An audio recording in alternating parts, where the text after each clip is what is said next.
Hello friends. आज अपन एक topic पर डिस्कस करने वाले हैं, लेकिन उसके पहले मैं एक प्रश्न पूछना चाह रहा हूं आपसे कि what is the permanent thing in this world. प्रश्न यहां पे लिखा हुआ है, what is the permanent thing in this world. इस दुनिया में ऐसी कौन सी चीज है जो बदलती नहीं है। ठीक है, एक शब्द है बस यहां पे डालना है कि ये एक ऐसी चीज है जो कभी नहीं बदलती, बाकी सब बदल जाती है। तो आपने सोच लिया, मैं उसका आंसर बता रहा हूं, यहां लिख रहा हूं मैं, change. Change is the permanent thing in this world. Change तो होके रहेगा ही, बाकी कुछ रहे या ना रहे, हर चीज चेंज होगी। ठीक है, ऐसी कोई सी भी चीज नहीं है जो बदलती नहीं है।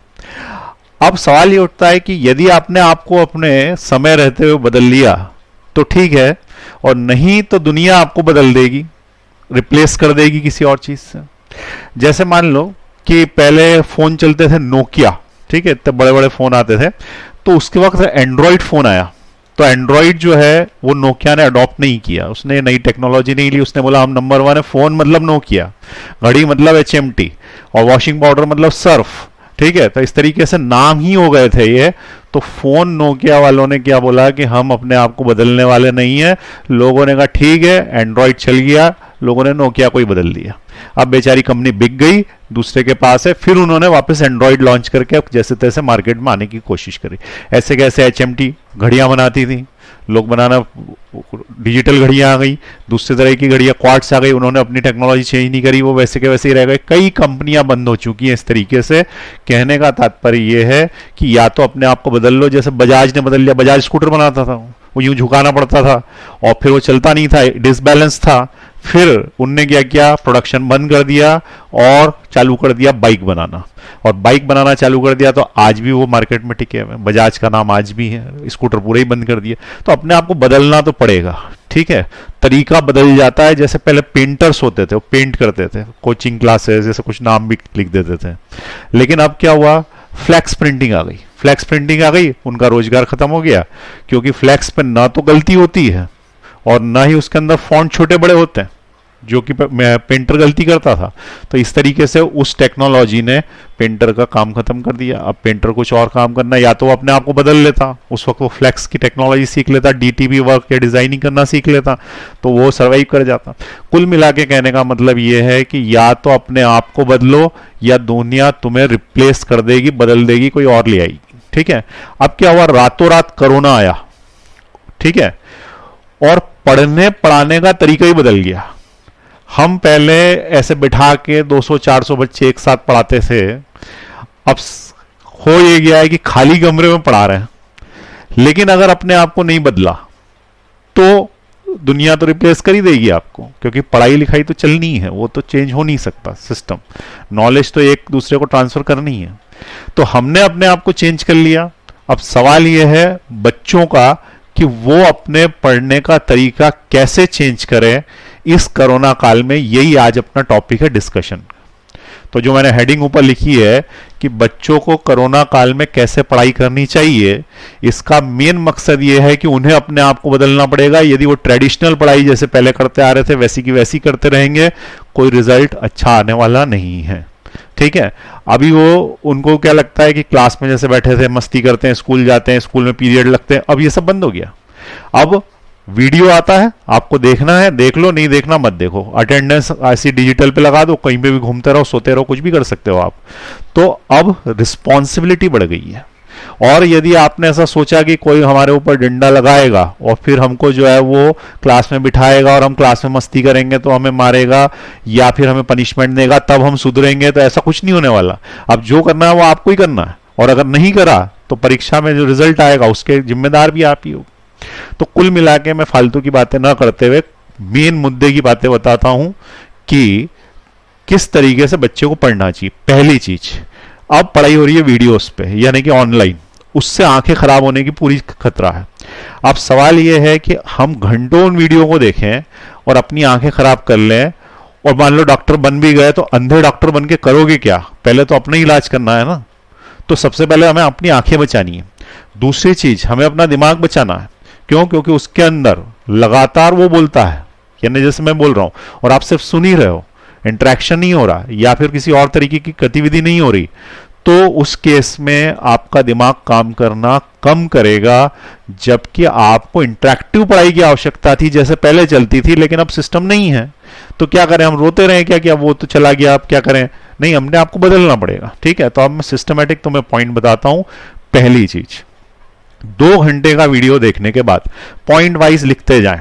2 घंटे का वीडियो देखने के बाद आंखों में गुलाब जल डालना है। ठीक है, सिर्फ क्या करना है ये बताऊंगा मैं, प्रॉब्लम्स तुमको समझ में आ गई होगी तो वो सारी की सारी चीजें मैं बताते जाता हूं एक एक करके। ठीक है, तो अब आप कॉपी और पेन निकाल लें और कॉपी और पेन निकालने के बाद जो है वो लिखते जाएं। पहला पॉइंट, नंबर 1, 2 घंटे की पढ़ाई के बाद, 2 आवर्स के बाद आंखों में क्या डालना है, छींटे डालने हैं या फिर गुलाब जल डालना है। और उसके बाद आपको 10 मिनट आंखें बंद करके पलंग पे लेटना है, पर हाँ याद रखना सो मत जाना। ठीक है, नहीं तो मालूम पड़ा 10 मिनट के बाद सोएगा। 2 घंटे, हर 2 घंटे के बाद आपको गुलाब जल डालना है। गुलाब जल डाबर का आता है, 30-40 रुपए का आती है एक शीशी, और वो शीशी खरीद लीजिए, उसको डालिए, उससे आंखों में ठंडक रहती है और आंखों में छींटे डालिए। ठीक है, थोड़ी थोड़ी देर के बाद, हर 2 घंटे के बाद। दूसरी चीज, 6 घंटे से ज्यादा स्क्रीन पे नहीं रहना। ठीक है, सेकेंड पॉइंट, 6 घंटे मैक्सिमम स्क्रीन टाइम है, स्क्रीन टाइम। 6 घंटे से ज्यादा स्क्रीन पे नहीं रहना। अब 6 घंटे में तुम बोलोगे कि 2 घंटे तो मैं गेम खेलता हूं, तो फिर तुम्हें 4 घंटे ही पढ़ाई करने का मिला।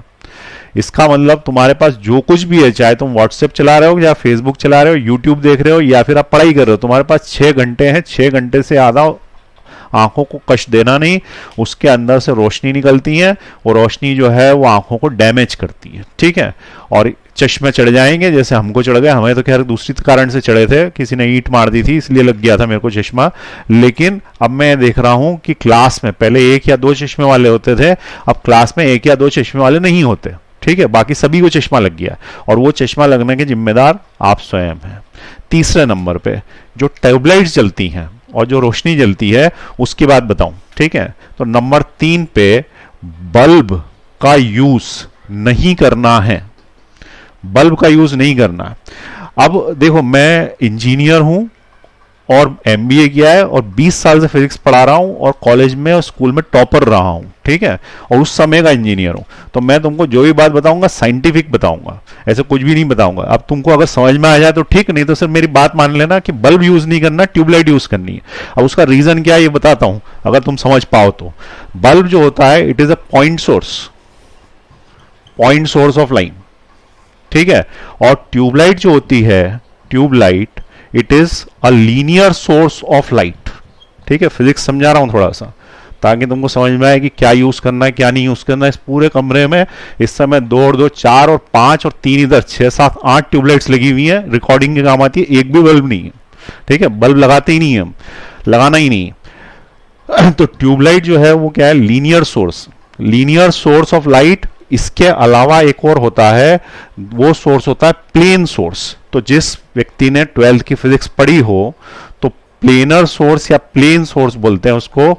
ये प्लेन सोर्स जो होता है ये फ्लैट होता है। ठीक है, ये जैसे जैसे आगे बढ़ते जा रहे हैं सोर्स अच्छे होते जा रहे हैं। अब जैसे मैंने बोला कि पॉइंट सोर्स बल्ब, तो जब बल्ब होगा, ये बल्ब जब जलेगा तो इस तरीके से जब रोशनी फेंकेगा तो इसकी intensity inversely proportional to distance square होती है।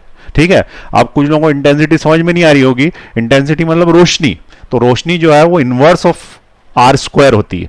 इसका मतलब मान लो कि मैं 2 मीटर की दूरी पे हूं, ठीक है, और उससे मैं 4 मीटर की दूरी पे चला जाता हूं, यानी मैंने अपनी दूरी दुगनी कर ली।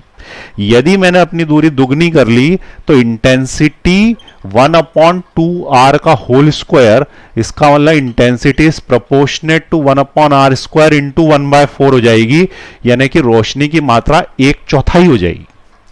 आ रही बात समझ में? इसका मतलब यदि तुमने मुंह आगे पीछे किया, दुगनी दूरी पे कर लिया, तो जहां रोशनी आ रही थी उससे 1/4 रोशनी रह जाएगी। अब मैं तुमको दूसरी सामान्य भाषा में समझाता हूं। मान लो मैंने बल्ब जलाया, सामने एक गोला बनेगा, सबको पता है गोला बनेगा टॉर्च का। उस टॉर्च को मैंने दुगनी दूरी पे कर दिया दीवार से, तो अब वो गोला बड़ा हो जाएगा लेकिन फीका हो जाएगा, और जो फीका होगा उसको क्या बोलते हैं, इंटेंसिटी कम हो गई।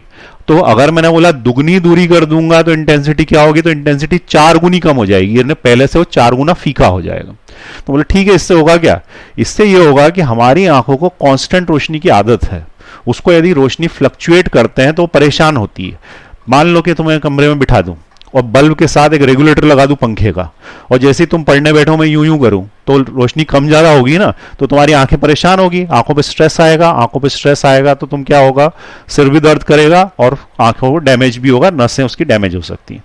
अब क्या होता है कि जब अपन यूं पढ़ने बैठते हैं तो ऐसा तो है नहीं कि आंख और इसके बीच में कांस्टेंट दूरी बनी रहती है, कभी मुंह यूं होता है, कभी नीचे होता है, कभी पीछे होता है। इसका मतलब we are continuously changing the distance D और आर, और अगर ये आर चेंज हो रहा है तो इंटेंसिटी उसके स्क्वायर टाइम्स चेंज हो रही है, बहुत ज्यादा चेंज हो रही है, और बहुत ज्यादा चेंज हो रही है तो ये जो रोशनी कम ज्यादा होगी इससे क्या होगा, आंखों पे स्ट्रेन आएगा। सेकंड नंबर पे अगर अपन बात करें तो ट्यूबलाइट की बात करें तो ट्यूबलाइट के अंदर इंटेंसिटी प्रोपोर्शनेट होती है 1/r के। इसका मतलब स्क्वायर के नहीं, आर के। यदि तुम दुगनी दूरी पे गए तो वो आधी हो जाएगी, पहले वो 1/4 हो जाती थी, अब वो आधी हो जाएगी। इसका मतलब there is a fluctuation but not as severe as before. पहले जैसा नहीं है तो सही फ्लक्चुएशन, लेकिन पहले जैसा नहीं है। इसलिए तुमने देखा होगा ट्यूबलाइट की रोशनी ज्यादा अच्छी लगती है, ट्रेनों में भी ट्यूबलाइट्स लगाने लग गए बल्ब की जगह। अब देखें, जैसे जैसे तुम दूर जाओगे वैसे वैसे रोशनी जो है वो कम होगी, तो तुम्हारा फ्लक्चुएशन है वो पहले से कम होगा। सबसे अच्छा क्या होता है, सबसे अच्छा होता है प्लेन सोर्स। प्लेन सोर्स ऐसा फ्लैट होता है, पूरी की पूरी छत पे लाइट होती है, जैसा कि तुमने शोरूम्स में देखा, उन लोगों ने प्लेन सोर्स बनाने की कोशिश करी। प्लेन सोर्स बनता नहीं है, अंदर ट्यूबलाइट ही लगी रहती है, लेकिन फैला देते हैं रोशनी को। रोशनी को जब फैला देते हैं तो intensity does not depends upon R, intensity R पे डिपेंड नहीं करती। अब आर पे डिपेंड नहीं करती तो क्या होता है कि तुम यहां से देखो चाहे यहां से देखो, एक जैसी रोशनी मिलेगी, वो शोरूम पूरा एक जैसा चमकता है, वो सबसे अच्छी रोशनी होती है। लेकिन उसको करने के लिए बहुत पैसे लगाने पड़ेंगे, पूरी पूरी छत चेंज करनी पड़ेगी ऊपर, ठीक है, तो अपने बस की बात नहीं है। क्या प्रकृति ने हमें क्या दिया ये देखें, तो प्रकृति ने हमें सूरज दिया है। सूरज इनफाइनाइट डिस्टेंस पे माना जा सकता है, दूर जो चीजें होती है उनको इनफाइनाइट बोल सकते हैं। इनफाइनाइट डिस्टेंस पे कोई भी चीज होती है तो वो प्लेन सोर्स होती है, ठीक है। इसका मतलब सूरज की रोशनी में पढ़ना दुनिया का सबसे अच्छा तरीका है। तो पढ़ने के लिए सुबह का समय इसलिए अच्छा है क्योंकि उसमें नेचुरल प्लेन सोर्स अवेलेबल है फ्री ऑफ कॉस्ट, ठीक है। तो यदि तुम्हारे घर में छत है या फिर कोई आंगन है या फिर ऐसी कोई बालकनी है जिसमें रोशनी आती है, या कुछ नहीं है तो कमरे में खिड़की है जहां पे रोशनी आती है सूरज की, तो सबसे अच्छा तरीका है कि तुम वहीं पे पढ़ो, पहले नंबर। अब उससे क्या होगा कि जब तुम मुंह आगे पीछे करोगे तो उस केस में फ्लक्चुएशंस नहीं आएगा, कांस्टेंट लाइट आएगी, ठीक है।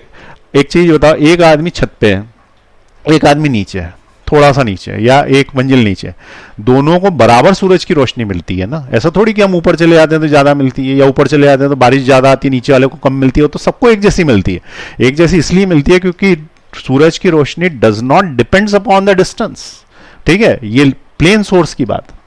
तो तुम बोलोगे ऐसा तो हमें पहली बार पता पड़ा, अब तुम फिजिक्स पढ़ोगे तो तुमको पता पड़ेगा ना। तो ये सब के सब वेव ऑप्टिक्स में पढ़ाया जाता है, लेकिन उसका प्रैक्टिकल क्या यूज है किसी को नहीं बता देता।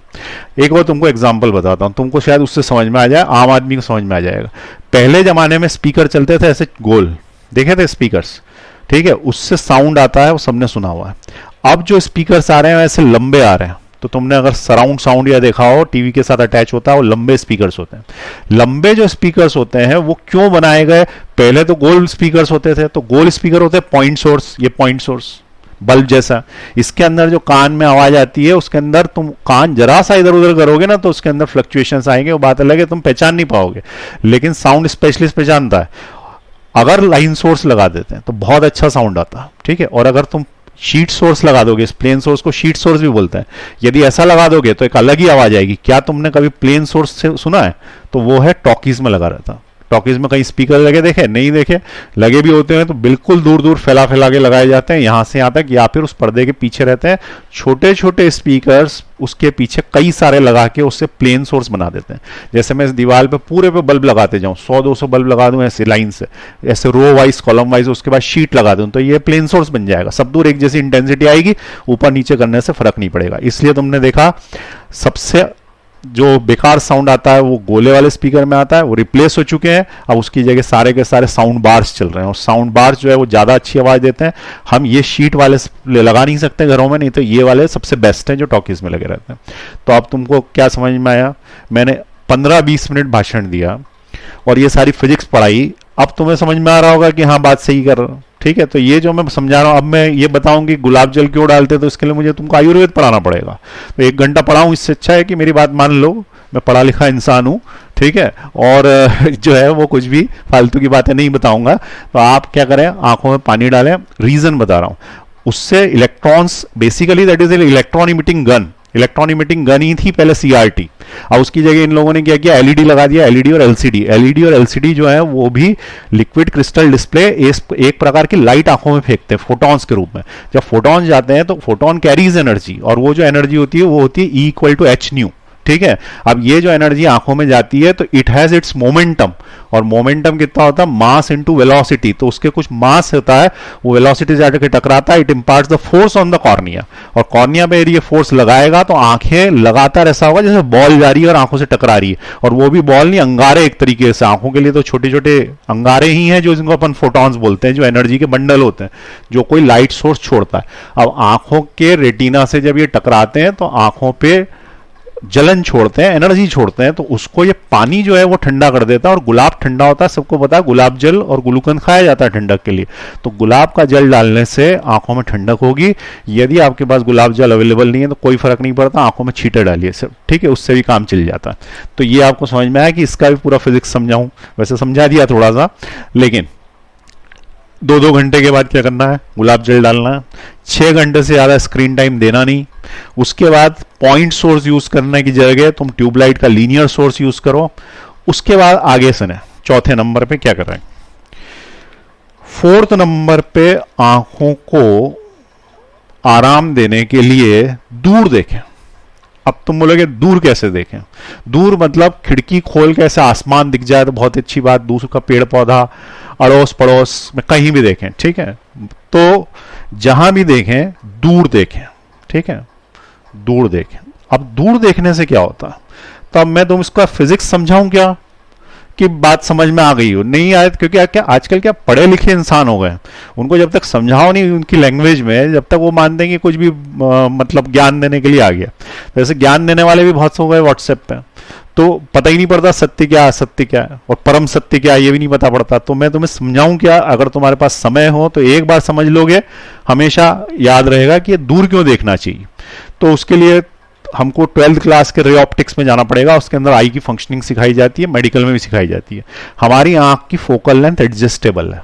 जैसे कैमरा खरीद के लाते हैं ना, उसकी फोकल लेंथ एडजस्टेबल नहीं होती, उसको यूं करके एडजस्ट करनी पड़ती है। ऑटो फोकस कैमरे होते हैं, वो अपने आप एडजस्ट करते हैं। आंख की फोकल लेंथ एडजस्ट करने के लिए हमारी आंख में मसल है, उसको सीलियरी मसल्स बोलते हैं। सीलियरी मसल्स उसकी आंख को बड़ा या छोटा करता है, और उस लेंस को छोटा या बड़ा करके जो है वो क्या करता है, वो फोकल लेंथ एडजस्ट करता है। तुम ये मत सोचना कि रोशनी एडजस्ट करता है, अपन अंधेरे में जाते हैं तो आंख एकदम से बड़ी हो जाती है, वो एक अलग बात है। वो इंटेंसिटी एडजस्ट करना एक अलग बात है, और फोकल लेंथ एडजस्ट करना एक अलग बात है। दोनों अलग अलग कंसेप्ट्स हैं। मैं यहाँ पे फोकल लेंथ एडजस्टमेंट की बात कर रहा हूं। तो फोकल लेंथ क्या होती है, तो आंख ऐसी पतली हो जाती है, आंख का लेंस इस सीलियरी मसल्स के कारण, ये ऐसी रहती है आंख, और फिर ये ऐसी चौड़ी हो जाती है सीलियरी मसल्स के कारण। मेरा एक वीडियो है यूट्यूब पे पूरा आई के ऊपर, उसके अंदर समझाया ढंग से, अभी मैं सिर्फ शॉर्ट में समझा रहा हूं काम की बात। दूर जब देखा जाता है तो आंख इस पोजीशन में रहती है, और जब पास आ जाता है तो लेंस को मोटा होना पड़ता है, ठीक है। अगर मैं कोई सी चीज दूर से देख रहा हूं, दूर, तो ये आंख पतली हो जाती है, और इसको हम रिलैक्स्ड आई बोलते हैं। 12th क्लास में जो लोग माइक्रोस्कोप और टेलीस्कोप पढ़े होंगे तो उनको पता होगा, डेरिवेशन कराया जाता है for relaxed eye and for tense आई।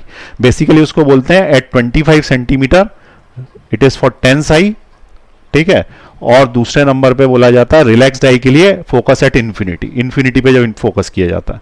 तो होता क्या है कि आंख जो रहती है उसका लेंस फ्लेक्सिबल होता है, ऐसा रहता है, ऐसा, ठीक है।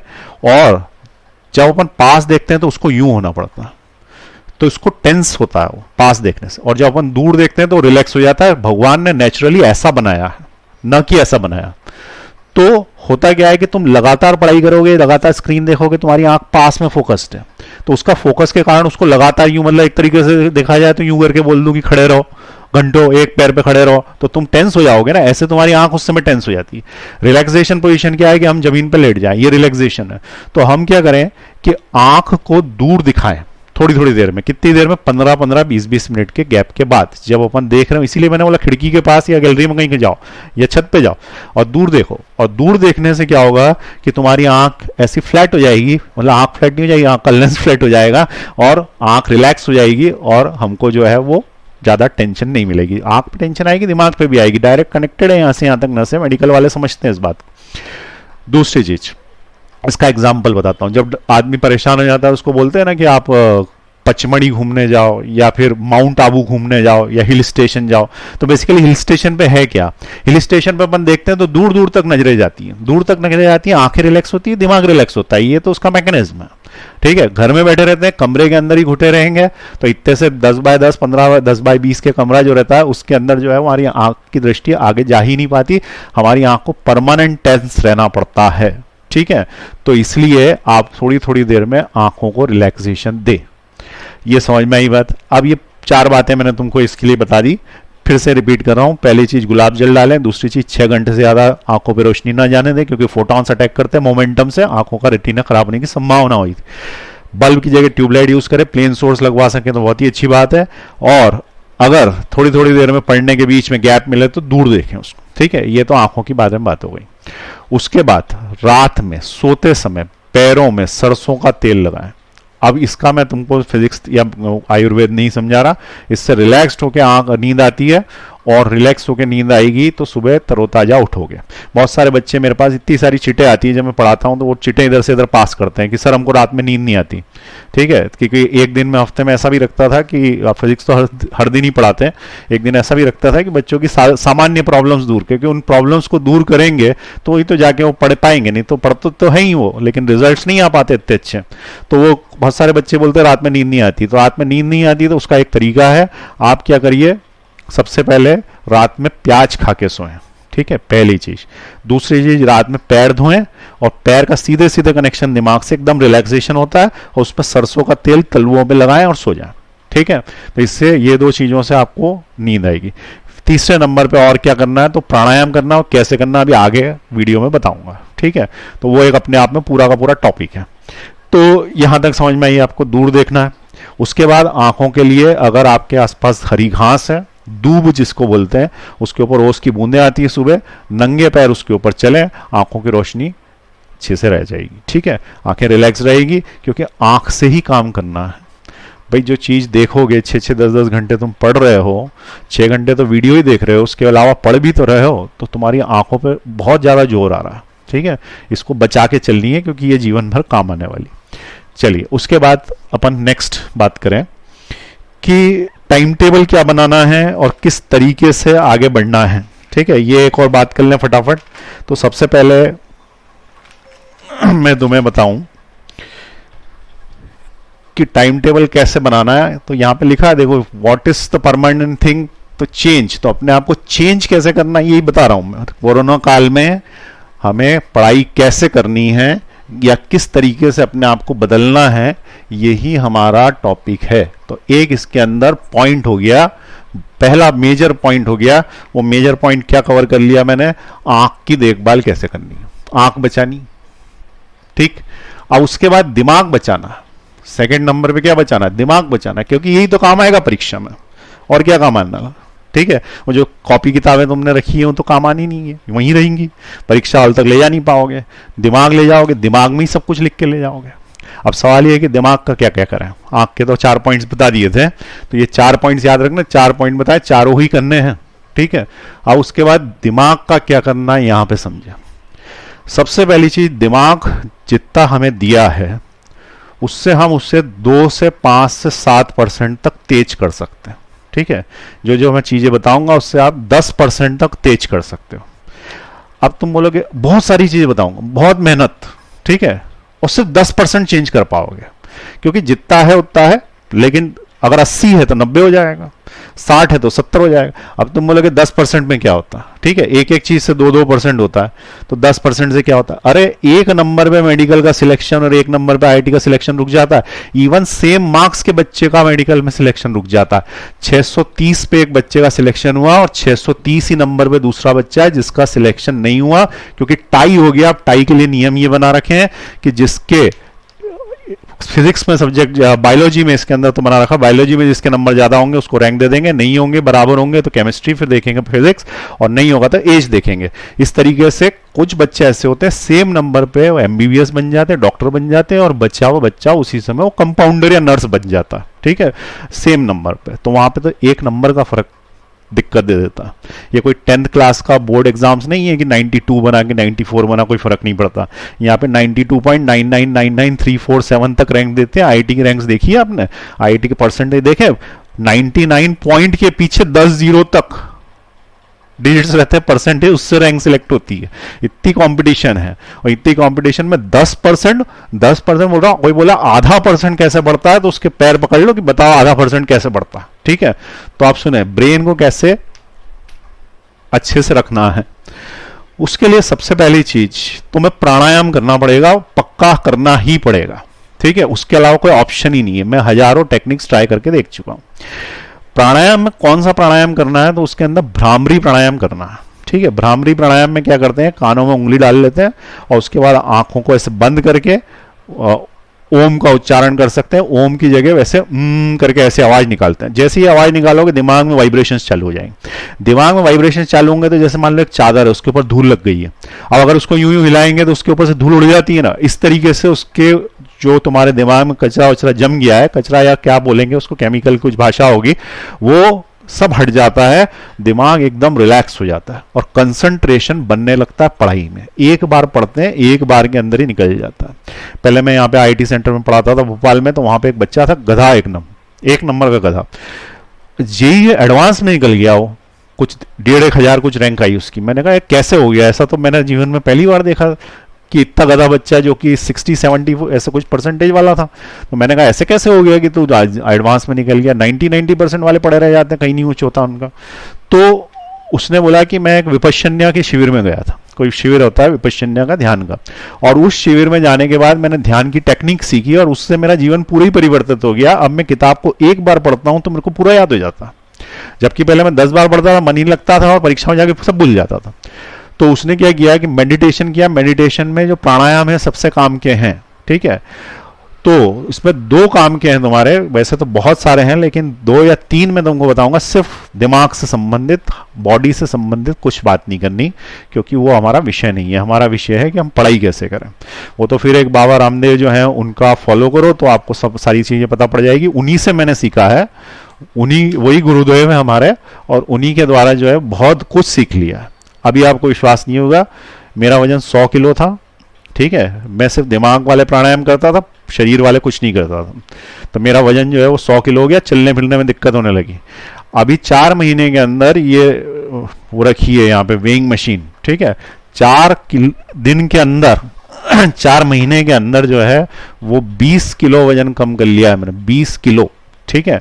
और वो सिर्फ प्राणायाम करके, वो भी योगासन सुबह इंडिया टीवी पे आते हैं 8 से 8:30, 1-1.5 घंटा। उसके पहले भी आस्था चैनल पे आते हैं बाबा रामदेव, उनकी कृपा से, उनकी जो उनने बताया मैंने फॉलो किया, वैसे के वैसे आसन किए और 20 kg वजन कम किया है मैंने सिर्फ 4 किलो। जो लोग मुझे पहले से जानते हैं वो समझ रहे होंगे, देख रहे होंगे, उनको पता पड़ रहा होगा, ठीक है। तो अगर आप एक्सरसाइज करेंगे ब्रेन की तो आपका दिमाग तेज होगा, 100% होगा। ये मैंने आजमाया हुआ फॉर्मूला है, आज नहीं कई सालों से, ठीक है। तो इसके अंदर क्या करना है, देखो सबसे पहली चीज भ्रामरी प्राणायाम जिसको बोलते हैं, उसके अंदर आंखों के अंदर, तो इसके अंदर ब्रेन वाले के अंदर पहले अपन लिख लें, ठीक है। तुम भी लिखते जाओ क्या करना है। भ्रामरी प्राणायाम कैसे करना भी मैं डेमो करके दिखाऊंगा, ठीक है। बीच में वीडियो को रोक के डेमो करके दिखा सकता हूं। तो भ्रामरी प्राणायाम जो है वो आंखों को ऐसे यूं करके ऐसे करना है, कान में उंगली डालनी है और उसके बाद जो है वो करके आवाज निकालनी, ठीक, पहली चीज। दूसरे नंबर पे तुम्हें क्या करना है, ओम का उच्चारण करना है। ये चमत्कारिक वर्ड है, चमत्कारिक, ठीक है। इतना चमत्कारिक है कि हर जगह पे ओम है, ये ओम को बोलना है, ठीक है। ये ओम ऐसे 10 बार, 11 बार, 15 बार, कितनी बार ओम करके बोलना, ठीक है। मुझे समय नहीं मिलता था, मैं क्लास में पढ़ाने था, सुबह 6 बजे तक मेरी क्लास स्टार्ट हो जाती थी, तो 4 बजे मैं उठता था, 6 बजे मेरी क्लास स्टार्ट हो जाती थी। सुबह मेरे को प्राणायाम करने का समय नहीं मिलता था। बच्चे जानते हैं, जो लोग पढ़ते हैं थे मेरे से, गाड़ी में ओम करते हुए आता था, ठीक है। इधर से कार चल रही है, उधर से ओम चिल्लाते हुए आता था। हॉर्न बजाने की भी जरूरत नहीं, लोग अड़ जाते, बहुत सारे लोग बोलते हैं पागल आ गया, पता नहीं क्या करा। तो लगातार बोलना इतना जरूरी है वो, कि बोलना ही है, ठीक है। तो ये ओम कम से कम 10 बार सुबह और 10 बार शाम, ठीक है। भ्रामरी भी सुबह भी शाम भी, जब रिलैक्सेशन चाहिए दोनों प्राणायाम करना है। तीसरी चीज, जो आंख में गुलाब जल डाल के लेटोगे ना, शवासन में लेटना है, ठीक है। तीसरे नंबर पे क्या है, शवासन पे लेटना। शवासन जो होता है उसके अंदर बिल्कुल हाथ पैर रिलैक्स करके ऐसे जमीन पे लेट जाते हैं, ठीक है, बिल्कुल फ्लैट। और जमीन पे लेटना, पलंग पे बिल्कुल नहीं लेटना। तो ये शवासन पे लेटना। दूसरी एक और चीज, सुबह जब उठोगे 6, 7, 8 जितने बजे उठोगे, उस वक्त क्या करना है, अपना बिस्तर फोल्ड करके रख देना है, ताकि कभी रात तक दिखे ही नहीं, ठीक है। वो बिस्तर लगा रहता है, नींद आती है उसके ऊपर, देख के ऐसा लगता है अब सो जाओ, ठीक है। जितनी भी चीजें ऐसी हैं जहां जहां पे बिस्तर है, वो सब फोल्ड कर दो। अगर बिस्तर फोल्ड नहीं कर सकते, गद्दे उठा के पटक दो उसके, ठीक है। यार ये पेरेंट्स के लिए बता रहा हूँ, पेरेंट्स जो है वो सुबह उठे और गद्दे उठा के पटक दें, ताकि बच्चे सोए नहीं। पहले जमाने में ऐसे ही होता था, जमीन पे बिस्तर होते थे, मैं तो अभी भी जमीन पे ही सोता हूँ, ठीक है। जमीन पे बिस्तर होते थे, उठा देते हैं, उठा के रख देते थे साइड में, ताकि ये पता है कि अब दिन भर सोना नहीं है। दिन में सोना जो है वो बहुत ही खराब है, ठीक है। तो ये दिन में सोना बंद करें। देखो मैं तो बोलूंगा कि पढ़ाई करो, नंबर आएंगे तो तुम कर ही रहे हो, फिर आ कहाँ रहे, और उतने तो नहीं आ रहे जितने चाहिए, तो तुमको भी पता है। तो फिर तुमको बेसिक्स में चेंज करने पड़ेंगे ना। अपने आप में चेंज नहीं करोगे तो दुनिया तुमको चेंज कर देगी, तुम्हारी रैंक नहीं आएगी, दूसरे बच्चे आगे निकल जाएंगे। तो ये अगर 1-2% भी फर्क पड़ता है इन चीजों से, तो करो ना इसके अंदर। पढ़ाई तो तुम कर ही रहे हो ना, उसको थोड़ी मैं समझा रहा हूँ, रोज ही समझाता हूँ पढ़ाई कैसे करना। तो आज क्या समझा रहा हूँ, मेन चीज ये ज्ञान, ये परम ज्ञान है, ठीक है। तो क्या है, पहली चीज भ्रामरी करें, ओम करें, शवासन लगाएं। ये 3 चीजें करनी ही है। बाकी की आपकी इच्छा, योगासन करने को करो, नहीं करना मत करो। वैसे ऐसा बोलते हैं कि शीर्षासन करने से बहुत अच्छा दिमाग हो जाता है, बाबा रामदेव बोलते हैं, मैंने बहुत बार ट्राई किया, मेरे से अभी नहीं होता, लेकिन होगा किसी दिन। लेकिन जब होगा तब बताऊंगा कि उससे क्या फर्क पड़ता है। बाकी आप लोग ट्राई करें, ये तीनों करने ही हैं, ठीक। नेक्स्ट जो चीज है, ये एक पॉइंट बनाया गया है, ठीक है। ये तो एक पॉइंट है, तीनों एक ही है। ब्रेन का दूसरा पॉइंट जो है वो ये है कि दिमाग में बादाम का तेल डालें, ठीक। अब ये बादाम का तेल डालें मतलब क्या, तो ये बादाम आता है ऐसा, रोगन बादाम शीरीन बोलते हैं इसको, ठीक है। ये किसका है, ये हमदर्द का है, सबसे अच्छा इसी का आता है, और बाबा रामदेव का आता है, वो भी ठीक है। ये 103 रुपए का 25 ml, यानी 100 रुपए का मान लो। ये ऐसा का ऐसा, दूसरा भी ऐसे डुप्लीकेट भी आते हैं इसके, बिल्कुल सेम दिखने वाले। लेकिन या तो आपको जो है वो किसका खरीदना है, बाबा रामदेव का खरीदना है, या फिर ये हमदर्द का खरीदना है। ये कितने का है, 100 रुपए का 25 ml। 25 ml 100 रुपए का है। अब इसको डालना है काय में, सिर में। अब ये महंगा है, ठीक है, ऐसा निकलता है अंदर से, तो ये महंगा है, इसको डालना सिर में।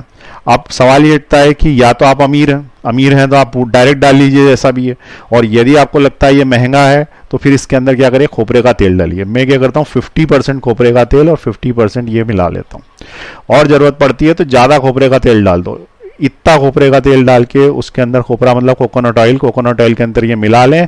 इसके अलावा कुछ नहीं लगाएं सिर के अंदर, ठीक है। ये तुम्हारे दिमाग को बादाम की ताकत देगा, और ये असली बादाम का तेल है, ठीक है। ये तुम्हें दिमागी ताकत देगा। ये आजमाया हुआ फॉर्मूला है। ये देखो कितने सारे डब्बे रखे हुए हैं यहाँ पे। इसका मतलब जो मैं यूज करता हूँ वही बता रहा हूँ, और कई सालों के एक्सपीरियंस के बाद बता रहा हूँ। तो ये तुम्हें दिमाग में डालना, ठीक है। दूसरी चीज, बादाम खाने, ठीक है, बादाम खाने। अब बादाम खाने कैसे हैं, तो 2 चीजें खानी है, बादाम और अखरोट। अखरोट जो है उसका शेप ही दिमाग जैसा होता है। तो अखरोट को और बादाम को, दोनों को, जनरली लोग बादाम भिगो देते हैं, मैं बोल रहा हूं दोनों को भिगो के रखें रात में। और साथ में काली मिर्च, ये हमारे गुरुदेव ने बताया। गुरुदेव कौन, बाबा रामदेव ने। तो ये काली मिर्च, ये तीनों चीजें रात में भिगो दें, ठीक है। बादाम, अखरोट, काली मिर्च।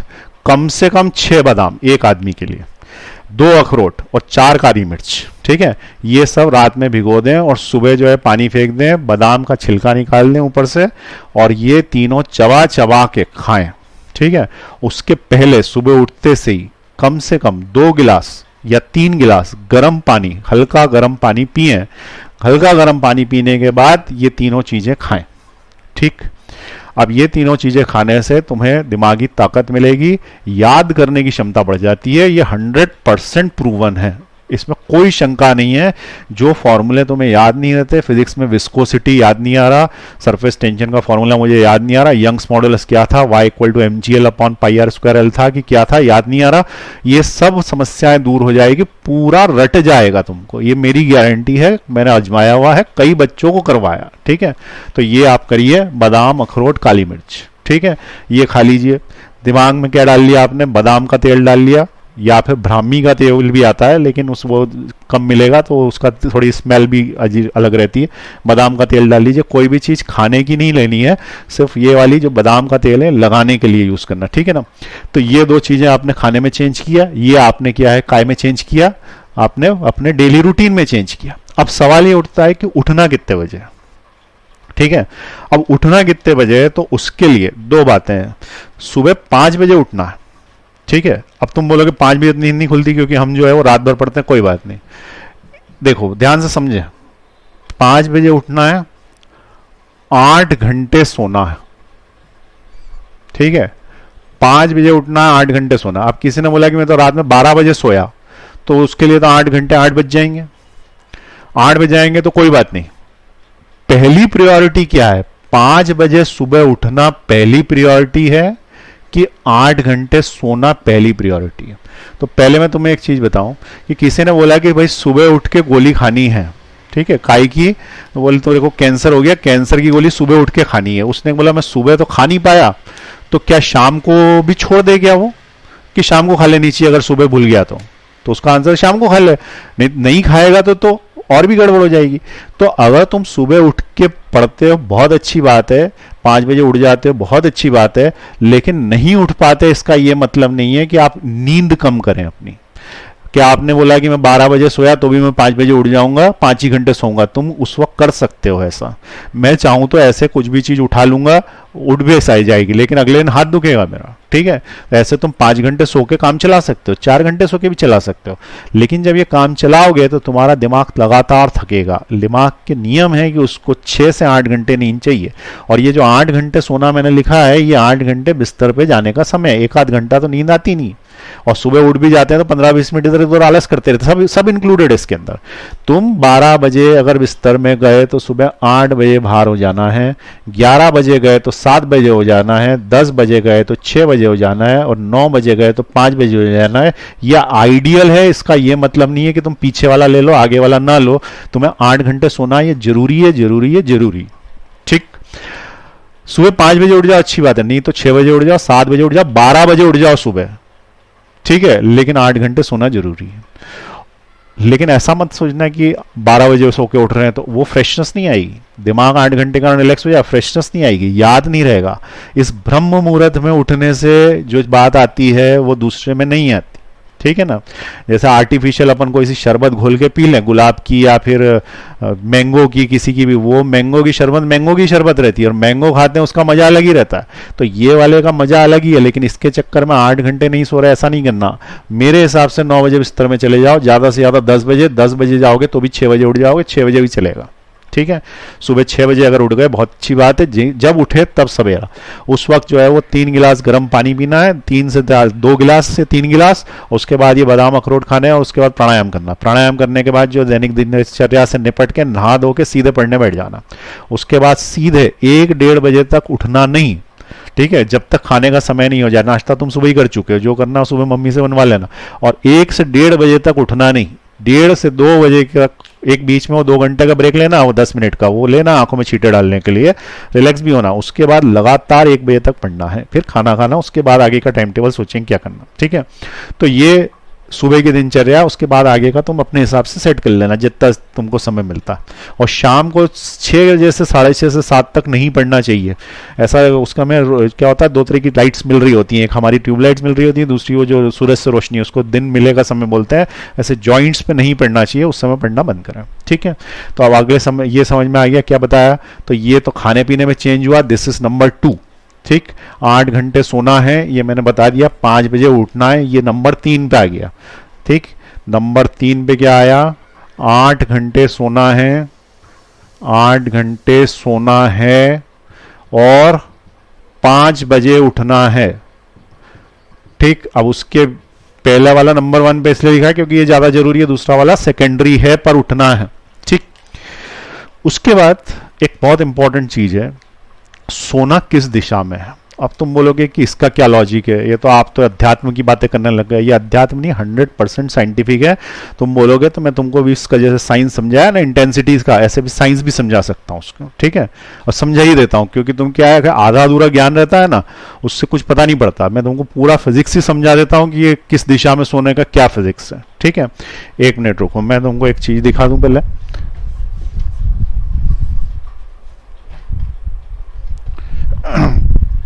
चलिए, अभी मेरे पास यहां पे रखी हुई थी, 1 सेकेंड के लिए रुके, बताता हूं आपको। हेलो, तो हाँ, मैं ये बोल रहा था कि किस दिशा में सिर करके सोना है, ये इतना इंपॉर्टेंट है। और ये फिजिक्स के पॉइंट ऑफ व्यू से कैसे बता रहा हूं मैं, तो ईस्ट, वेस्ट, नॉर्थ और साउथ, ये 4 दिशाएं। ठीक है, ये बेसिकली ऐसे बनाई गई है, नीचे है ऐसी, यूं और यूं। तो तुम्हें क्या करना है कि एक कंपास बॉक्स लेना है, कंपास निडल बोलते हैं इसको। ये कंपास निडल लेनी है और इसको जो है वो कमरे में लगाना है पहले। ठीक है, कैसे लगाते हैं समझा देता हूँ। ये कंपास निडल तुम्हें कहीं भी मिल जाएगी, अमेजन से मंगवा लेना, 200-250 रुपए की आती। ये जो है, ये निडल में लाल वाली एक को निडल दिख रही होगी। ठीक है, इसको पहले ऐसे रखना है, ऐसे फ्लैट सरफेस पे, और इसको यूं घुमाना है इस तरीके से कि इसकी जो रेड निडल है वो नॉर्थ पे आ जाए। देखिए रेड निडल दिख रही है आपको, ये अभी नॉर्थ पे दिख रही है, नॉर्थ पे। ठीक है, ईस्ट वेस्ट ऊपर नीचे, और रेड निडल नॉर्थ पे, ऐसे जमीन पे आ जाए, ऐसे करके घुमाना है। जहां रेड निडल होगी वो नॉर्थ होगा, और बचा हुआ ईस्ट वेस्ट नॉर्थ साउथ पता पड़ जाएगा। अब कोई बोलेगा कि ये खरीदें पहले तो फिर कुछ करें, तो हो सकता है आदमी टाल देता। ठीक है, क्योंकि वो बोलता है इससे क्या होगा, तो मैं बोलूंगा 2% का फर्क पड़ेगा मार्क्स में। वो बोलता है 2% से क्या होता है। ठीक है, वो टाल देगा, लेकिन यही 2% उसको जीवन भर रख रहेगी। मेरे घर में कई सारे ऐसे लोग हैं जो बोलते हैं कि हमारा मेडिकल में हो गया था, सिर्फ 10 नंबर और होते तो MBA बेस में हो जाता, नहीं तो जानवरों के डॉक्टर बन जाते, वेटनरी के या डेंटल में हो जाता। तो नहीं हो पाया क्योंकि 10 नंबर नहीं थे। ठीक है, ये 10 नंबर बढ़ाने का तरीका है। तुम्हें अगर इंपॉर्टेंट लगता है करो, नहीं लगता तो मेरा काम बोलना है, कोई मुझे पहले के पैसे मिलते नहीं है। ठीक है, फ्री में बता रहा हूं, इच्छा हो तो कर लो, जो लोग करना चाहें वो कर सकते हैं। क्या है, निडल लगाएं, निडल लगाने के बाद नॉर्थ साउथ देखें। नॉर्थ साउथ देखने के बाद तुम्हारा जो सिर है वो सोते वक्त साउथ में होना चाहिए। ठीक है, बहुत इंपॉर्टेंट पॉइंट है। अब तुम कोई ऐसा भी बोल सकता है, दिमाग थोड़ा क्या, लोगों ने थोड़ा थोड़ा पढ़ा रहता है तो बोला अरे साउथ तो बेकार दिशा होती है। उस समय तो लोग बोलते हैं कि वास्तु, ये बेसिकली वास्तु सब जो है वो अंधविश्वास है। इसके ऊपर बात नहीं करनी चाहिए। मैं साइंटिफिक बात बता रहा हूं तुमको कि नॉर्थ और साउथ में क्यों होना चाहिए। तो हमारा सिर साउथ में क्यों होना चाहिए, क्योंकि बेसिकली जो साउथ है वो साउथ ना होते हुए नॉर्थ है, और जो नॉर्थ है वो बेसिकली साउथ है।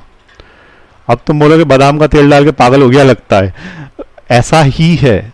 ठीक है, अगर आपने फिजिक्स पढ़ी हो, जो लोग फिजिक्स पढ़ते हैं समझते हैं, वो समझ रहे होंगे मेरी बात को मैं क्या समझाना चाह रहा हूं। नहीं है तो इंटरनेट सर्च कर लेना, या समझाने की कोशिश करता हूं, हो सकता है कुछ लोगों को समझ में आ जाए। देखें, ये अर्थ है, हमें ये पता है कि अर्थ का ये नॉर्थ पोल है, ऐसा अपन बोलते हैं नॉर्थ पोल, और ये हम बोलते हैं साउथ पोल है, ऐसा बोलते हैं। लेकिन वास्तविकता में ये नॉर्थ पोल की जगह साउथ है। ऐसा इसलिए क्योंकि जब मैं किसी मैग्नेट को लटकाऊंगा तो नॉर्थ साउथ दिशा में जाके रुकेगी। तो जैसे नॉर्थ में रुकी, तो यहां पे मैग्नेट का नॉर्थ आया ना, मैग्नेट का नॉर्थ, किसी भी बच्चे से पूछोगे नॉर्थ हमेशा साउथ से अट्रैक्ट होता है। तो मैग्नेट का नॉर्थ जहां आया वो अर्थ का साउथ होता होगा, और अर्थ का साउथ होता होगा तो वो साउथ से अट्रैक्ट हो रहा है, तो वो जगह साउथ है, लेकिन अपन उसको बोल रहे नॉर्थ है। समझ में आई बात। तो यहां पे ऐसा माना गया कि अर्थ के अंदर एक मैग्नेट गड़ी हुई है, और ये जो मैग्नेट गड़ी हुई है, ये मैग्नेट का साउथ पोल यहां है, नॉर्थ पोल यहां है। अर्थ के अंदर क्या है, मैग्नेट गड़ी, बेसिकली मैग्नेट नहीं गड़ी, उसके अंदर क्या है कि एक अंदर, अब इतनी सारी समझाऊंगा पूरा फिजिक्स की क्लास हो जाएगी। मान लो मेरी बात खत्म करो, ठीक है, अंदर क्या है कि मोल्टन मेटल है, मोल्टन मेटल जब चलते हैं तो जब मूविंग चार्जेस हैं दे प्रोड्यूसेस मैग्नेटिक फील्ड, और अगर वो मैग्नेटिक फील्ड प्रोड्यूस करते हैं तो उसका एक नेट मैग्नेटिक फील्ड का डायरेक्शन होता है, और उस नेट मैग्नेटिक फील्ड इतनी बातें समझाने की जगह सादी भाषा में बोल देते हैं कि एक मैग्नेट गड़ी हुई है, ऐसा मान लो।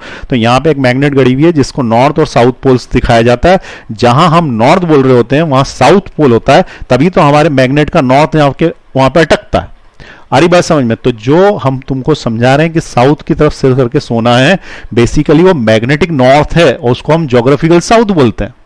अब मैं तुमको साउथ और नॉर्थ दोनों समझा दिया ना, आधे जो लोग थे वो कंफ्यूज हो गए, अब साउथ में सोना है कि मैग्नेटिक नॉर्थ में सोना है, इसलिए आम आदमी को बातें नहीं समझाई जाती, सारी बोली जाती है जिसको तू साउथ समझता है उसमें सो जा, उसके अंदर सिर रख के सो जा।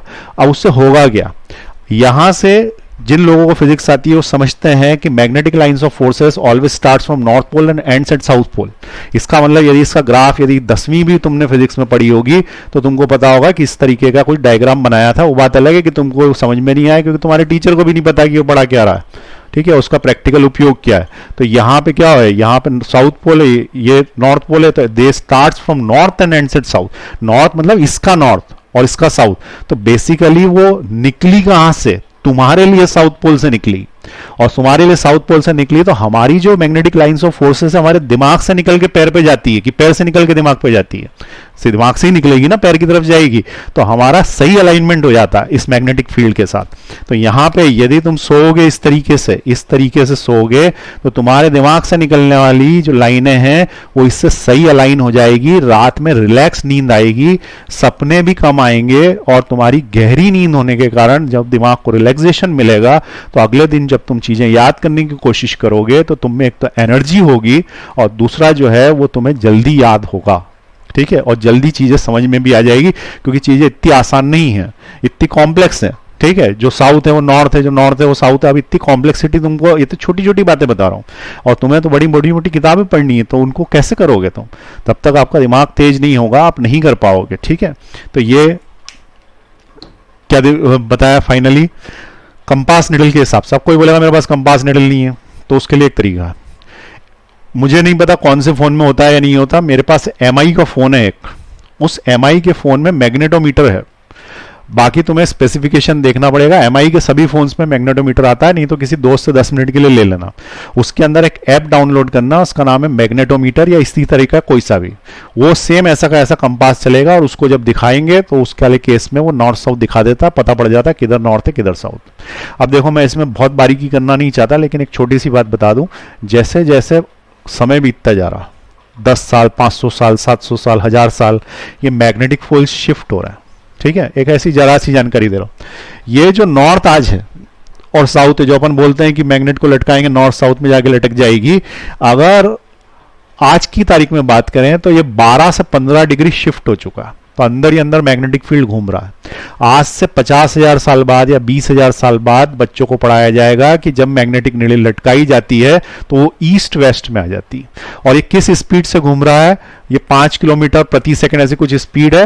ये तुम इंटरनेट पे अभी जस्ट सर्च कर सकते हो, वो तुमको लेटेस्ट नॉर्थ पोल कहां पे है ये बता देगा, वो अभी किसी शहर में है। पहले ये नॉर्थ पोल पे होता था, अभी किसी शहर में, कनाडा के किसी शहर में, वहां से चेंज हो गया होगा, जब तक मैंने उसको पढ़ा था उस समय की बात बता रहा हूं, ठीक है। तो 1-2 साल के अंदर ये बदल जाता है, ये धीरे धीरे जो नॉर्थ यूं था ना, ये ऐसे ऐसे घूमता जा रहा है, अब ये यूं हो जाएगा, तो ईस्ट वेस्ट। फिर अपने को उस समय क्या पढ़ाएंगे कि तुम जो है वो ईस्ट में दिशा में सिर करके सोया करो, ठीक है। तो क्योंकि मैग्नेटिक फील्ड से अपना अलाइनमेंट होना जरूरी है, ठीक। तो ये समझ में आई बात। तो कितने बजे उठना है ये बता दिया। चौथा पॉइंट, सिर साउथ में रख के सोना है।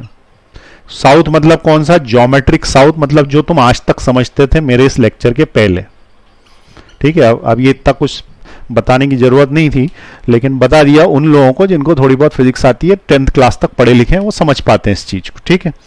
तो उसके आगे बताएं, सिर को साउथ में सोना। अब उसके बाद पढ़ना किस दिशा में है, तो उसका एकमात्र आंसर है ईस्ट में। तुम्हारा चेहरा ईस्ट में होना चाहिए, सूरज सामने से आना चाहिए, ठीक है। ये ईस्ट दिशा है, तो तुम्हारे घर में जहां भी होगी, तो इसका मतलब 5वें नंबर पे ईस्ट में पढ़ना है। अब तुम ये बोलोगे कि हमारा जो कमरा है वो तो यूं करके कुछ है, उसमें मैं पलंग लगाऊंगा, ठीक है।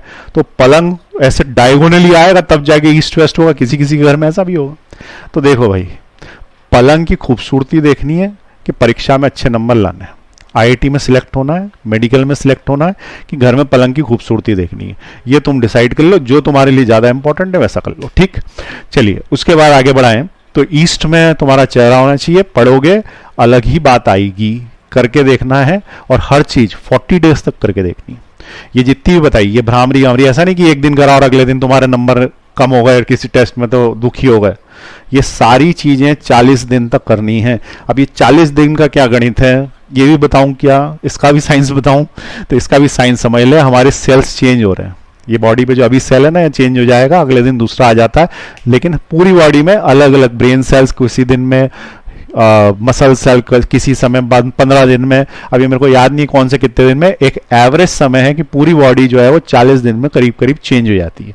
तो ये जब चेंज लेने जाओगे तब, ठीक है, देखो अपन बेसिकली बात ये कर रहे हैं, change is the only permanent thing and we are changing due to this corona. ठीक है, due to this corona era we are changing our self so that we can adopt a new method of study to gain maximum marks. तो हम अपने आप को जो change करना चाह रहे हैं वो क्यों करना चाह रहे हैं? क्योंकि नया सिस्टम आ गया, अगर चेंज नहीं करा तो हम पिछड़ जाएंगे, दूसरे जो चेंज कर लेंगे वो आगे चले जाएंगे। तो 40 दिन तक लगातार करना है। 40 दिन में तुम्हारी बॉडी के सारे सेल्स चेंज हो जाते हैं, और बॉडी के यदि सेल्स चेंज हो गए तो उसके बाद तुम्हें इसका असर दिखेगा। 2-3 दिन 4 दिन करने से कुछ नहीं होने वाला। ठीक, तो ये यहाँ पे एक और पॉइंट डाल के लिखे कि 40 दिन तक करना है ये बात। अब कहाँ तक पहुंच गए अपन? तो हम रात में सो लिए हैं, ठीक है, बादाम का तेल रात में भी डाल सकते हैं सोने के पहले, सरसों का तेल पैर में लगा के सो चुके हैं, सुबह बढ़िया नींद खुली क्योंकि हमारा सिर जो है वो साउथ में था।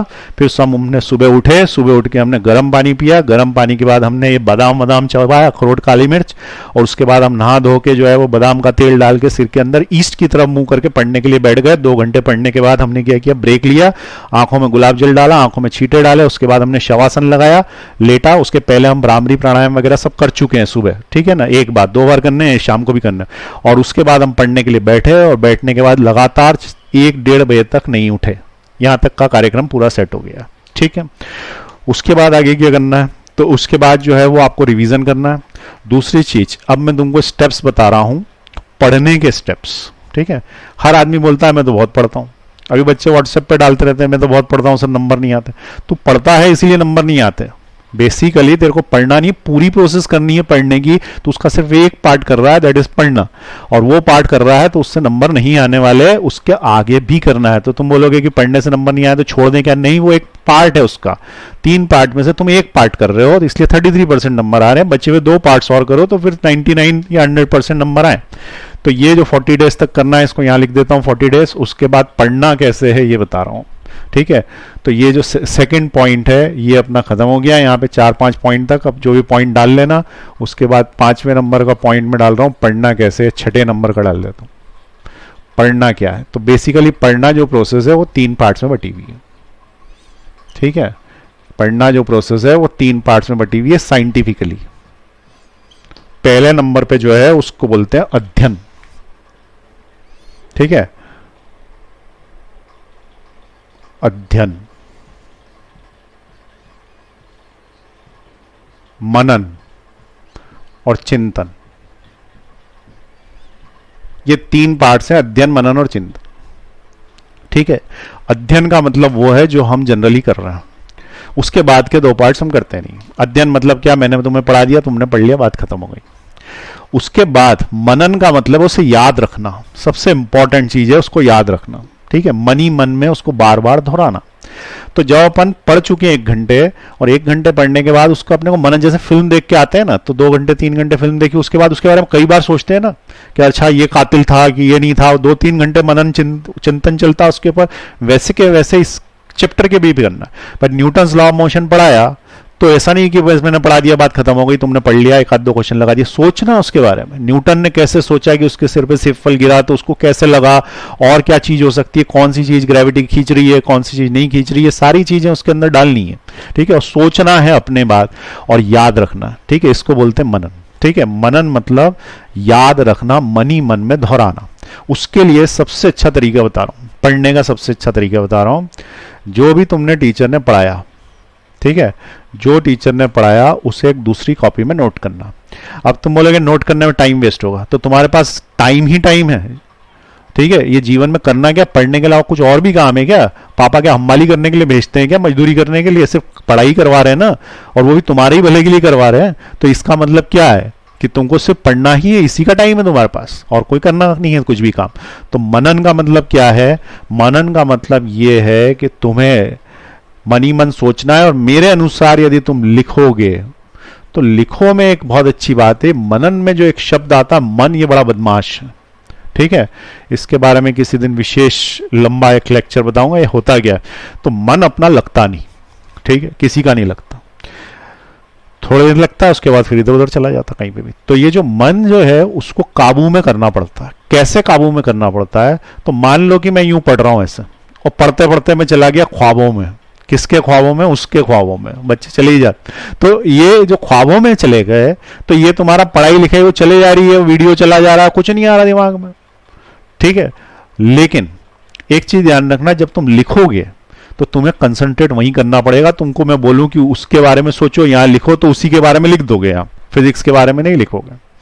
ठीक है, इसका मतलब लिखने से कंसंट्रेशन वहीं पे करना पड़ता है। बस ये मन को वहां जमा लिया तुमने एक बार, तो तुम्हें याद भी होता जाएगा। और अपनी हैंडराइटिंग में लिखा हुआ, सबसे जरूरी अपनी हैंडराइटिंग। किताब में लिखा कुछ काम का नहीं, वैसा का वैसा कॉपी में उतारो। अरे मैं जो बोलता हूं करता हूं, देखो ये कॉपियां आज की तारीख में भी न्यूटन्स लॉ की चल रही हैं। ये देखो, ये मेरी हैंडराइटिंग में तुमको क्वेश्चंस मिलेंगे इसके अंदर। और ऐसा नहीं है, मैं जब से पढ़ रहा हूं तब से मैं स्कूल टॉपर हूं, स्टेट टॉपर हूं। स्कूल तो दूर की बात है, ये यहाँ पे देखो, ये कौन से जमाने की कॉपी तुमको दिखाता हूं, उस जमाने की जब मैं पढ़ता था। इसके कवर देख के, इसके पन्ने देख के तुमको समझ में आ जाएंगे उस जमाने में ये क्वेश्चंस किए हुए हैं मैंने। ठीक है, तो ये जो किया है इससे दिमाग में बैठ जाती है सारी चीजें। समझ में आई बात? तो तुम्हें लिखना है, नोट्स बनाने हैं उसके, सब जो पढ़ा दे वो वैसा को वैसा लिखना है। तुम बोलोगे अभी हाल तो पढ़ा था, उस वक्त याद रहता है, लिखने से वो दिमाग में सेट होता है। देखो उसकी प्रोसेस समझो, हर चीज साइंटिफिक है। वहां पे उसने पढ़ाया किसी भी टीचर ने, तुमने उसको लिखा या किताब में से तुमने लिखा, तो हुआ क्या कि वो किताब से पहले गया आंखों में, आंखों से गया ब्रेन में, ब्रेन से गया वापस हाथ से वापस उधर। इस बीच में वो ब्रेन से होते हुए एक बार और निकल गया, और स्लो मोशन में निकला। जितनी स्लो मोशन में निकलेगा उतनी बड़ी छाप देगा। ठीक है, तो तुम्हारी दिमाग में वो छपता गया, तो एक बार तो दिमाग में छप गया, दूसरा कॉपी में छप गया, कॉपी से आंखों ने फोटो खींच लिया। कभी कभी परीक्षा में ऐसा भी होता है कि हमें याद नहीं आ रहा होता, लेकिन एकदम से वो चार्ट याद आता है कि अच्छा अच्छा उसमें कोने में ये लिखा था, तो ये क्वेश्चन सही कर देते हैं। इसलिए मैं बच्चों को बोलता हूँ पूरी दीवार चित्र दो, सारी दीवार पे चार्ट ही चार्ट लगा दो, फॉर्मूले लगा दो, जितने आते हैं सब फॉर्मूले दीवार पे ऐसे लिखना चाहिए। जब इधर से जाओ इधर देखो तो 2-3 फॉर्मूले याद हो जाए इस चक्कर में। ठीक है, तो ये भी करना, फॉर्मूले का चार्ट बनाना, चिपकाना। तो क्या करना, लिखो, फॉर्मूले का चार्ट बनाओ, और चार्ट बना के चिपका दो पूरे के पूरे कमरे में, गंदा कर दो पूरा कमरा। ठीक है, पापा बाद में करवाते रहेंगे, पिताई तुम्हारा अभी मेडिकल इंजीनियरिंग में हो जाएगा सिलेक्शन, आराम से करा लेंगे। ठीक है, गंदा कर दो पूरा, चितर दो। और एक और चीज, किताबें चितर दो। ठीक है, बहुत सारे बच्चे ऐसी कैसी किताबें सेकंड हैंड खरीदने जाते हैं ना, ऐसी कैसी नई किताबें मिल जाती। अरे नई की नई किताबें रख दी, तुम्हें पढ़ा क्या? जितनी किताब है उसको एकदम चितर दो, ऐसी लाइनें बना दो, उसके ऊपर टिक लगा दो कि ये मुझे आ गया, किसी पे लिख दो कि मुझे नहीं आया, स्टार बना दो कि बहुत इंपॉर्टेंट है, लगना चाहिए कि तुमने उसको पढ़ा है। ठीक है, अगर नहीं भी सिलेक्शन हुआ तो कम से कम दिखाने को तो रहोगे ना कि हाँ मैंने मेहनत पूरी करी। लेकिन एक चीज मैं बता दूं, कोरी किताब से कुछ नहीं होना, उसको चितर दें अच्छे से, और उसके ऊपर नोट्स डायरेक्ट बना दें, उसी के ऊपर लाइनें वाइनें बना के कि ये इंपॉर्टेंट पॉइंट है, इसी किताब में से पढ़ लूंगा मैं, और बची हुई चीज जो बहुत ही इंपॉर्टेंट है वो मैंने चार्ट बना ली है या मैंने फॉर्मूले की कॉपी बना ली। ठीक, तो ये लिखें, बहुत इंपॉर्टेंट पॉइंट है ये, लिख लिख के याद करें। तो ये तुम्हारा मनन वाला पॉइंट हो गया। लास्ट में चिंतन है। चिंतन का मतलब ये होता है कि आपको नए केसेस सोचने हैं। न्यूटन ने तो बता दिया कि एप्पल गिरा था, या उसने बता दिया कि टेंशन एक फोर्स था। क्या टेंशन का फोर्स और किस जगह पे लगता है, स्प्रिंग फोर्सेस कहाँ लगते हैं, ऐसे नए नए केस। जैसे मैंने तुमको बता दिया कि भाई ये 2 कैपेसिटर हैं, ये सीरीज में लगाते हैं ऐसे, तो तुमको ऐसे भी सोचना है पैरेलल में लगा देंगे तो क्या होगा, इसके अंदर डाइलेक्ट्रिक भर देंगे तो क्या होगा। जो किताब में नहीं है वो भी सोचना, जो किताब में नहीं है वो भी सोचोगे, तो उसको बोलते हैं चिंतन करना। उससे तुम वो क्वेश्चन कर पाओगे वहां पे जो पहली बार पूछे गए हैं। आईआईटी में इस तरह के क्वेश्चंस आते हैं, मेडिकल में भी आते हैं, और ये रैंक डिसाइड करता है। बाकी क्वेश्चन तो सब कर लेते हैं जो किताबों में दूसरे में दे रखे हैं। जो बिल्कुल नए क्वेश्चन आ जाते हैं वो जो एग्जामिनर उसी वक्त बनाता है, क्योंकि ये जो एग्जामिनर सेट करते हैं पेपर ये बहुत ही इंटेलिजेंट होते हैं। और मैंने देखा है कि बहुत ही इंटेलिजेंट, जैसे एससी वर्मा सर जो हैं उनको दिया जाता है कभी कभी फिजिक्स का पेपर सेट करने के लिए। अब इतने इंटेलिजेंट टीचर्स जब बनाएंगे तो किताब में से टीप के नहीं बनाते, वो अपने मन से बनाते क्वेश्चन। और जब वो क्वेश्चन मन से बनाएंगे तो बहुत ही अलग लेवल का होगा, बच्चा वही कर पाएगा जिसने चिंतन किया है, नए क्वेश्चंस थिंक करें। तो 10 से 20% क्वेश्चन इस तरीके के आएंगे। अब तुम बोलेगे 10-20% में क्या हो, ये 10-20 करके तुमने पूरे 100 खत्म कर लिए, ठीक है। तो ये 10-20% भी काम के, तो नए क्वेश्चंस को भी सोचना है। लेकिन सबसे पहला अध्ययन है, ठीक है। उसके बाद जो है वो मनन है, लिखना ही है। उसके बाद अगर आपको टाइम मिलता है तो उसके बारे में नए सोचना है, ठीक। तो इस तरीके से पढ़ाई की 3 स्टेप्स। अब सारी बातें समराइज कर दें, ठीक है। सारी बातें समराइज कर दें। क्या क्या समराइज कर दें कि सबसे पहली चीज आंखों का ध्यान रखें। आंखों का कैसे ध्यान रखना है बता दिया। उसके बाद दिमाग के लिए या प्राणायाम करें, ये सब करें। प्राणायाम 8 घंटे सोना है, सिर साउथ में रख के सोना है, ईस्ट में बैठ के पढ़ाई करनी है, अध्ययन चिंतन मनन करना है, ठीक है। और ये सब आपको 40 दिन तक करना है। 40 दिन के बाद आपको इसकी आदत पड़ जाएगी, और आदत पड़ जाएगी तो अब फिर मुझे बोलने की जरूरत नहीं पड़ेगी, क्योंकि मैं ऐसे लेक्चर बनाता नहीं हूँ बार बार, ठीक है। कोई पैसे मिलते नहीं मेरे को इससे बनाने के। तो लेकिन एक चीज बता दूं, जितनी मैंने फिजिक्स पढ़ाई उससे ज्यादा इंपॉर्टेंट है आज का लेक्चर। ये समझदार लोग समझ सकते हैं। जिस दिन रिजल्ट आएगा ना मेडिकल एंट्रेंस का या इंजीनियरिंग, उस दिन तुम्हें याद आएगी मेरे को, मेरी उन लोगों को याद आएगी जिन्होंने अपने जीवन बदल लिए इन मेथड्स, ठीक है। तो सभी करें, अपने पेरेंट्स को भी ये वीडियो दिखाएं और लोगों को भी ये वीडियो और भेज के शेयर करें, जिससे ज़्यादा से ज़्यादा लोग लाभान्वित हो। मेरा नाम है शिरीष भटनागर और मैं फिज़िक्स फैकल्टी हूँ और पिछले 20 साल से पढ़ा रहा हूँ। और फिज़िक्स को मैंने नॉर्मल जीवन में कैसे उपयोग में लाना है इस पर काफ़ी रिसर्च करी हुई। फिर किसी और दिन आगे की बात करेंगे, ठीक है। Thank you.